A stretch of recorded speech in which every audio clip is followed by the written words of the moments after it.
Welcome back to the Great Kart Rebuild. Today, it's the big one. We are building the whole rear end of the kart.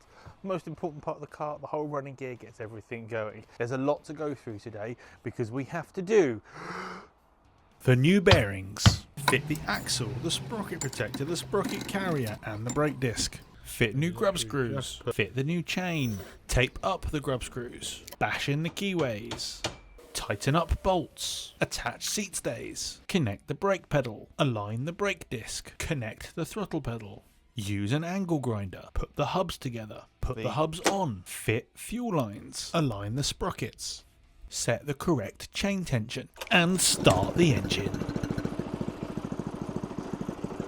But first, I need to do this.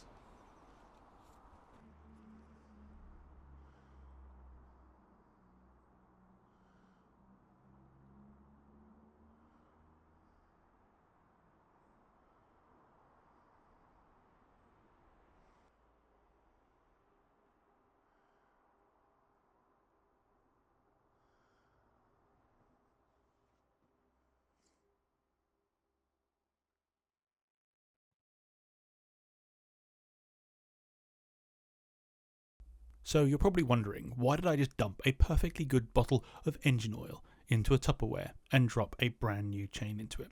Well, the key answer is lubrication. We want the chain to be as lubricated and as flexible as possible to get the best performance out of it. Also, when you use engine oil, it is used to dealing with high temperature and high friction. So when the chain is moving very, very fast and getting warm like it does, you make sure that you have all the good oils deep into the chain. Now that's going to sit in the Tupperware until we are ready to use it. So the first thing you need to do is fit your bearing carriers, and to fit your bearing carriers you need to fit, or in my case replace, the bearings that go in it. So what I'm going to do now is show you how to get the bearings out and put new fresh bearings in. So things you need: a bearing with bearing carrier, a 5mm Allen key, an axle and a big rubber mallet. Let's go. So the first thing you need to do is undo the hex key on top of the bearing carrier. This frees the bearing up to be removed. Then you place it on top of an axle, so as if you were putting it onto the axle itself, and then you take your rubber mallet and you bash the corner of the axle to start to rotate the bearing in the carrier. Once you have it rotated as much as possible, you are ready to take the bearing out. To take the bearing out, you turn the bearing in the housing to 6 and 3, and the bearing will just fall out. So now that we have the bearing off, we now need to put the new bearing in, and it is the same process, just in reverse. You insert the bearing into those two little notches at 6 and 3, you then rotate the bearing into the housing, and then you turn it as much as you can before you start to get too much force. You then put it on top of the axle and you bash it back into position. You want to make sure that the bearing is lined up perfectly with the housing, and then you are done. So now for fitting the bearing carriers, we refer back to our pictures that we took before we took it apart to make sure that they are facing in the correct direction. I know both of these bits on the bearings, they both face that way. So I know that that is the correct way for them to go, which is having the end bit of the bearing facing that way. So once we have inserted the bearing carriers into the hangers on the chassis, we then have to think about the position that we bolt them into. On the hangers there are 3 holes. There is a middle setting, an upper setting and a lower setting. If you have it on the lower setting, that raises the ride height of the kart.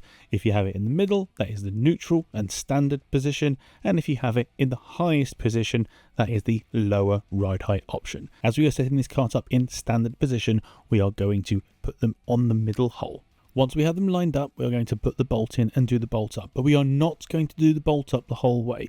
We want to leave everything a little bit loose so that it makes it easier when we insert the axle. So just as a note, when you are fitting the brakes, if you are not using a small brake disc like mine and you are using the standard large brake disc, when you are fitting the bearing carriers, you need to install one of these, which is, this is grimy, I never cleaned it because I was never going to use it, is a brake protector. Goes on like that at the bottom and all it does is protect the brake when the cart hits the ground. But if you have the small brake disc, you don't need that because it is nowhere near the ground. Before we can even think about fitting the axle, we need to make sure it is nice and clean so that it slides into the bearings into position nice and easily. So, a little bit about axles. Now the axle is all nice and clean and de-oxidized. Because we are GX, we have to do special things to our axles or buy a special axle. So, if this was a standard axle that you'd have off of a Rotax, which you can buy in all the regular shops, that would not exist, and you would have to go and drill that out yourself. We call it inboarding. I don't fuss about with that. What we do is I go to this particular website, and you can buy the axles all completely and utterly ready to be put onto the cart. Basically, it is a gearbox axle, so it comes with the spot for the keyway already marked out, so you don't have to do it yourself. I absolutely recommend that, so you don't have to risk getting it wrong, drilling in the wrong place, ovaling the holes rather than having them as round and causing yourself issues. When it comes to putting the axle together, you have to be very attentive. So first thing you want to do is give the bearings a bit of lube up, just to make sure you can get the axle in nice and easily, and then you'll slide the axle through the first bearing. Once you've got it through the first bearing, you then need to add all of the components. So the first thing you need to add with a GX kart will be your sprocket protector. It might be worth cutting the sprocket protector like you would do the sprockets in case you ever need to quickly remove it. You then need to add the sprocket carrier. Again, give it a little bit of lube and make sure you've undone the bolts to get that on correctly. Make sure it is on the right way for your sprocket carrier. Some sprocket carriers are different and can only carry the sprocket on one side. Make sure you have that the correct way. You can at this point also put the sprocket on, but you don't necessarily need to. We use split sprockets in this series, so they can be put on at a later time. Finally, we want to put on the brake disc. Now, when you put on the brake disc, make sure that it is faced in the right way. You want the flat end where the bolts are to face to the outside of the cart. This means that the brake disc can fit nicely into the caliper and also goes fully across the keyway. Once you have all the components on the axle, you then need to push the axle through the bearing. To get it through the bearing, you need to get it up to the bearing, push it through as much as you can. It then will need a knock with an axle basher just to force it through. And then once it is all through, you need to make sure you have the axle lined up correctly either side. And the way to do that is you measure from the end of the axle up to the bearing carrier housing, not the lip that pokes off of the bearing itself. So then you can measure that. Had to do it multiple times, takes a little while. You want it to be absolutely perfect so that the rear wheels are centered across the rear of the cart. At this point, if your chain has marinated enough, you can fit it to the axle. You can do it before you put the axle in, but if you've got a chain breaker, you can do it at any possible time you want. So you don't have to worry too much about that. But now everything is in the right place. The axle is centered across the cart. So it is time to put in the grub screws to clamp down the axle. So what you do is you take a grub screw, you put a tiny drop of thread locker on it. You then tighten them into the holes that are flared off of the bearings. You want to clamp these down quite tight because you do not want your axle to move. So, now that we have applied the grub screws and clamped down the axle, what we want to do is protect the grub screws from rattling loose. We do this by applying tape. As you can see in the video, I am attaching the tape to the grub screw and rolling tape around the axle to cover every single one of the grub screws. I go around a couple of times just to make sure they are locked firmly into place. This means that if the vibration of the cart makes the Loctite come loose, they are still held into place by the tape. So when you're starting to fit things to the axle, you need to first insert the keyways. The keyways are the units that we use to stop the likes of the brake disc and the bearing carrier from spinning around on the axle. So they fit into the holes that you will see on the axle. They need a little bit of a bash sometimes to get in if they're a little bit tight, but they do need to be absolutely flush to the axle for them to fit properly. When you go and put the bearing carrier over the keyway, you need to look for the keyway hole that is on the bearing carrier and then slide it across. Again, this will be tight. You will need to give it a bash with a rubber mallet to get it over the keyway. Once you have it in a rough position, do it up loosely because we will come back to doing the alignment later. Next thing you need to do is simply attach the sprocket. That is just done using 6 bolts. Please make sure you use the right length bolts and they don't stick out too far. If they stick out too far, they look unsightly and they can also foul the chain guard. We do not need 2 sprocket carriers. People put a second sprocket carrier on for safety, but I don't. The reason I don't, you have the possibility of hiding a misaligned sprocket, and we can see what we saw in a couple of cases last season where it actually tore the teeth off of the sprocket, off of the clutch on the engine, which is a lot more of a big fuss to change than making sure your alignment is correct. Once we finished attaching that, we then want to attach the second seat stay. So we need at least 1 seat stay on the karts, which usually goes on the brake side, but for a setup option, we can apply a second seat stay to the right hand side of the kart, and that's what I'm doing here. Once I've finished doing this, we'll move on to fitting the brakes. I won't move the brake disc into a position yet until I have the caliper on, so we'll move on to that now. So this is the section where I'm supposed to show you the brakes and how to fit them.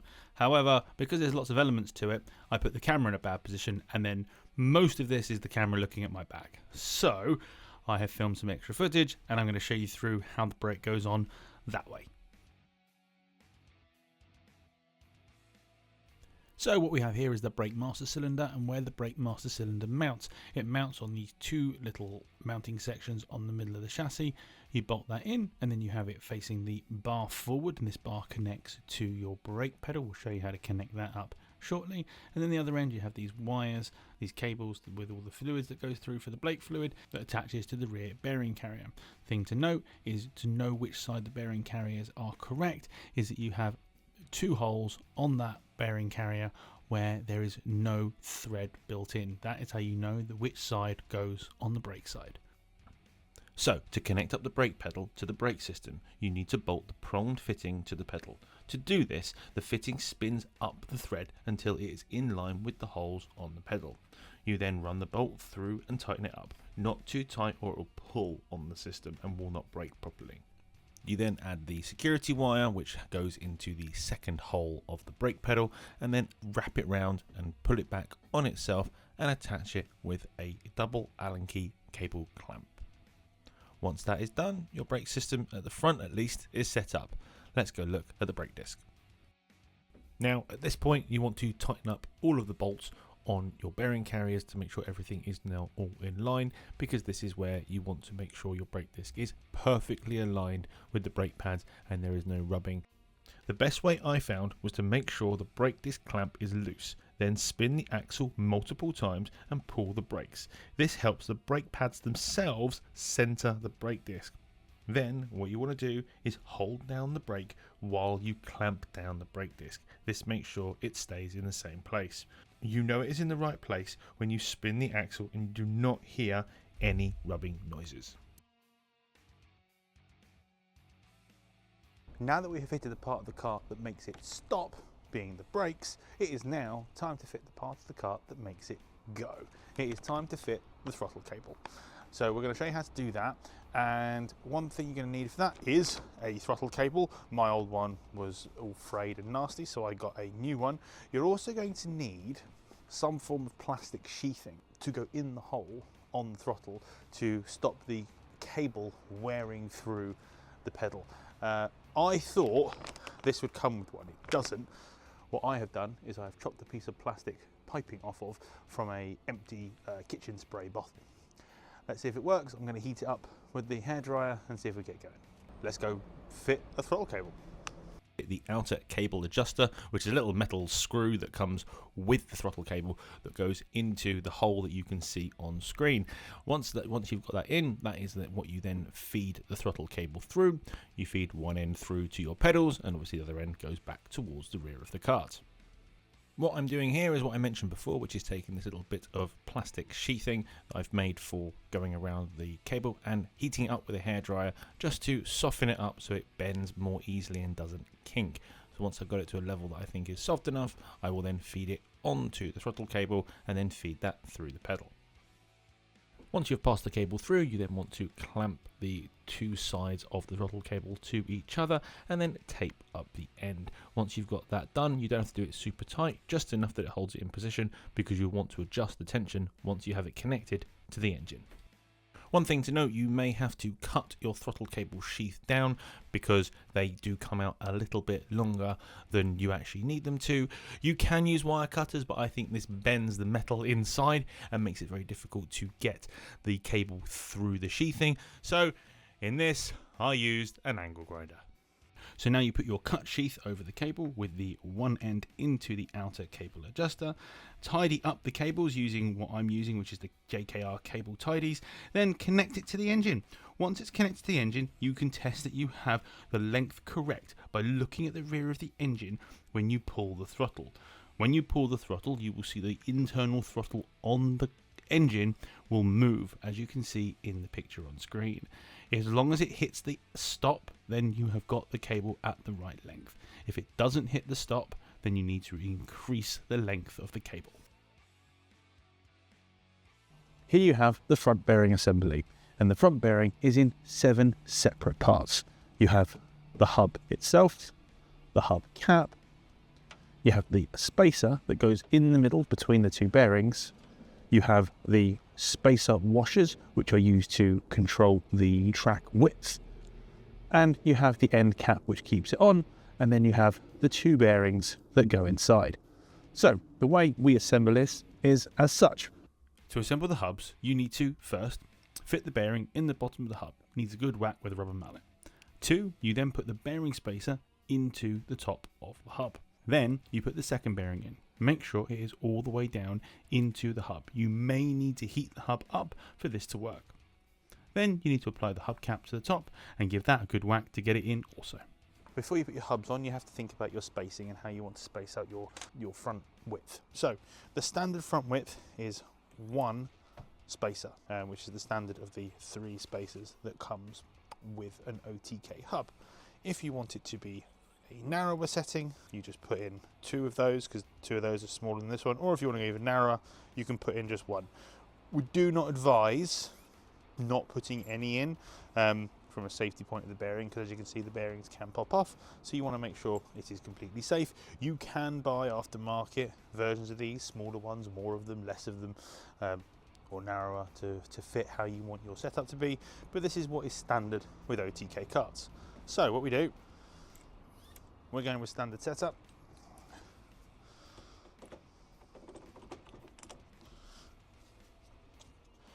Now, sometimes the internal spacer gets a little bit jammed. You have to put your finger in, just move it up a little bit, just so it slides on to the hub. Now that the hub is on, we want to put in the 2 remaining washers.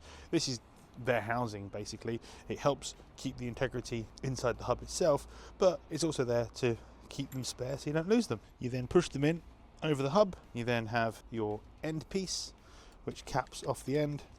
Make sure they are flat, and then your nut goes on the end. Now, when you do these up, the key to this is obviously when you have these tightened, this doesn't move. What you want is you want to tighten it to a point where this doesn't move, and then incrementally at a time loosen it off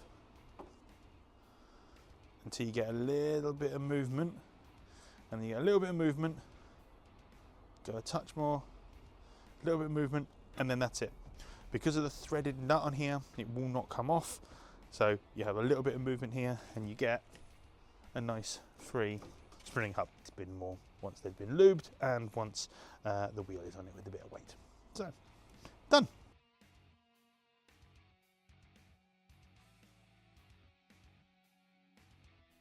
Fitting the fuel lines is a simple process. It is basically a case of getting new fuel lines from the fuel tank to the engine.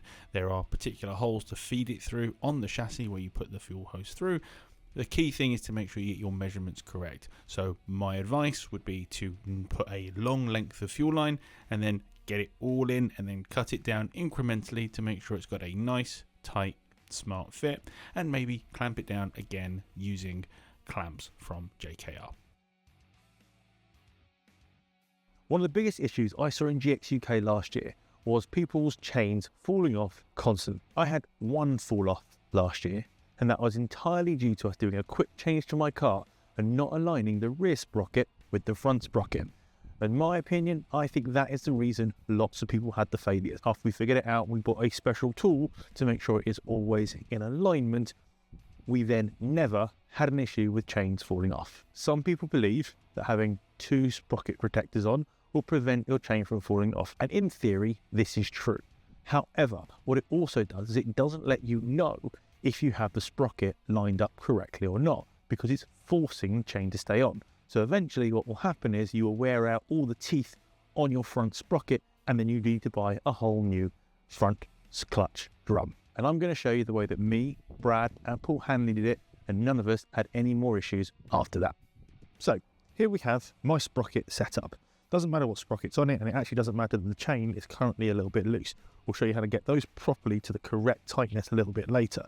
All that matters at the moment is this is not done up so that we can align this correctly. And the special tool that you need is this. My laser is called Kyle. It is a chain alignment laser. I will put a link for it on the screen for you now so you can see which one to get. And it is an incredibly useful tool. I do not often expect people to go and buy expensive specialist tools, but I think this one is so important to making sure your car is set up properly. I urge people to go and spend the money. And what you do is if you turn the laser on and you put it onto your sprocket.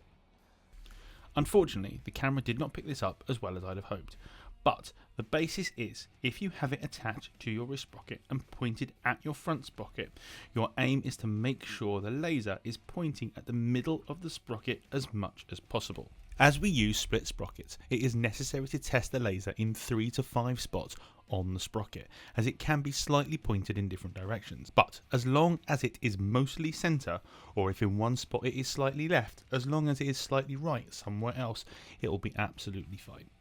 Doing this, what I would say crucial check every so often, is really vitally important to making sure you run reliably for the rest of the season. I tend to do it after every single race, especially if I have taken a knock to the rear. So now that we have dealt with alignment, let's go check with the other part of this puzzle, which is chain tension. So now we are going to address the getting your chain tension correct. It's a key component to making sure you finish races in GX. With the grid being so big for 2025, we need to make sure that we finish every single race, and having a chain fall off is a horrible reason to not finish a race. So what we're going to do, we're going to take a look at how it all sets up and the best way to get the right chain tension that your chain never falls off. First, without the engine clamps tightened, hold the engine in position and check the slack in the chain.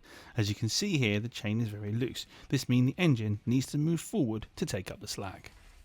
To correct this, we adjust the engine stop bolt. My bolt features a slit for a flathead screwdriver. I turn the screw clockwise in half-turn increments and check the tension as I go.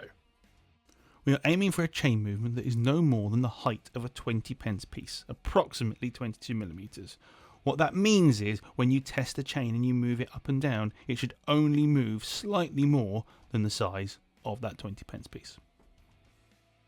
Once the chain is adjusted to this rough tension, you can begin securing the engine mount clamps. We always tend to start with the front clamp, tightening that a little bit, then moving to the rear clamp, and moving backwards and forwards between the two clamps intermittently until they are both tight. If the chain is still not at the right tension, simply undo the clamp, adjust the engine position slightly forward or back, and then retighten.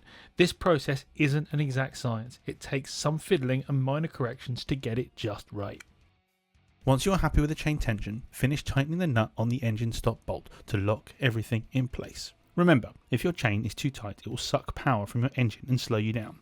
Conversely, if it's too loose, it could fall off during use. With enough practice, you'll quickly learn the perfect balance for your kart. For reference, I use CZ 219 pitch chains because they are good quality and they're also very well priced. For this particular build, I use a 116 link chain. So with the rear end all put together now, the final part is the chain guard.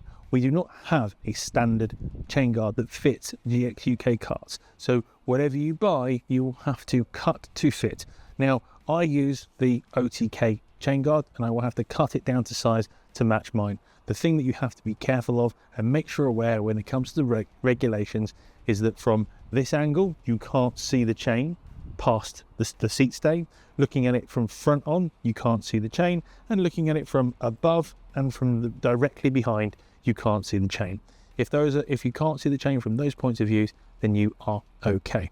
So once it's finished, the new chain guard will fit on and look something like this. So that didn't go very well. It turns out where mechanically minded I might be getting there, as far as cutting something up to make it look pretty, is not my forte. So what I'm going to do is I'm going to take a new one of these, because this is now ruined, and give it to the lovely Paul Handley, and he's going to make one for me at the first round. So, what's next? We now have the engine on. We now have connected the engine with a correctly tightened chain. So we might as well test the engine and make sure it works. To get the engine running, we need some fuel. Now, these karts are surprisingly efficient. You'll only use around 5 litres for an entire race weekend, as long as you don't need extra fuel to use as ballast. With the tank filled up, the next step is getting the fuel from the tank to the engine. Since there's no fuel pump, we have to do this manually. Gently pull the starter cable and watch as the fuel moves up the fuel lines. Keep going until the fuel reaches the carb and you see only a few bubbles left in the pipework. At this point, the engine is ready to start. Before you fire it up, make sure the fuel tap is turned on. If the engine is cold, also flick on the choke as well. Next, switch on the ignition at the front of the engine, hold the throttle at least halfway and give the starter cable a solid pull. If all goes to plan, it should roar into life. First pull! And then you can do a celebratory dance because the thing you built is working. And just like that, you are ready to race. Until you realise it's still on the stand with no wheels or bodywork and you've still got a lot of work to do. It's alive! It's alive! It's alive!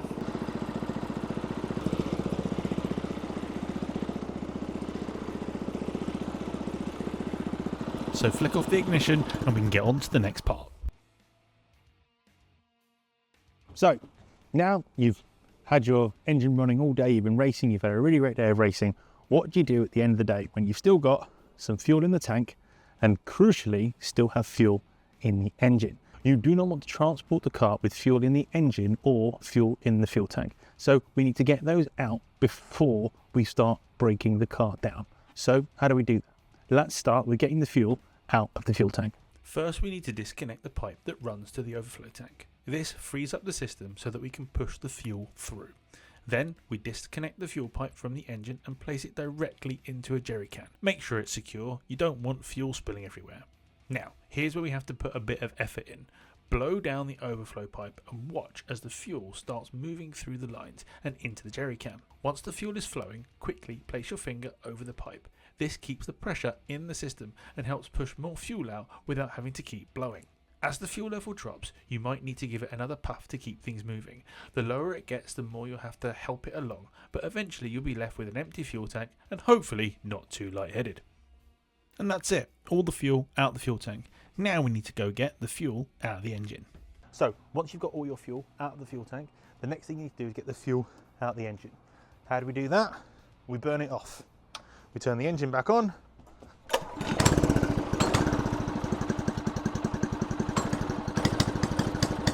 And then you just leave it to run. This process can take 3 to 5 minutes and it means you have to do other things while you wait for this to finish, but once it does run out, you can then start de-rigging your kart.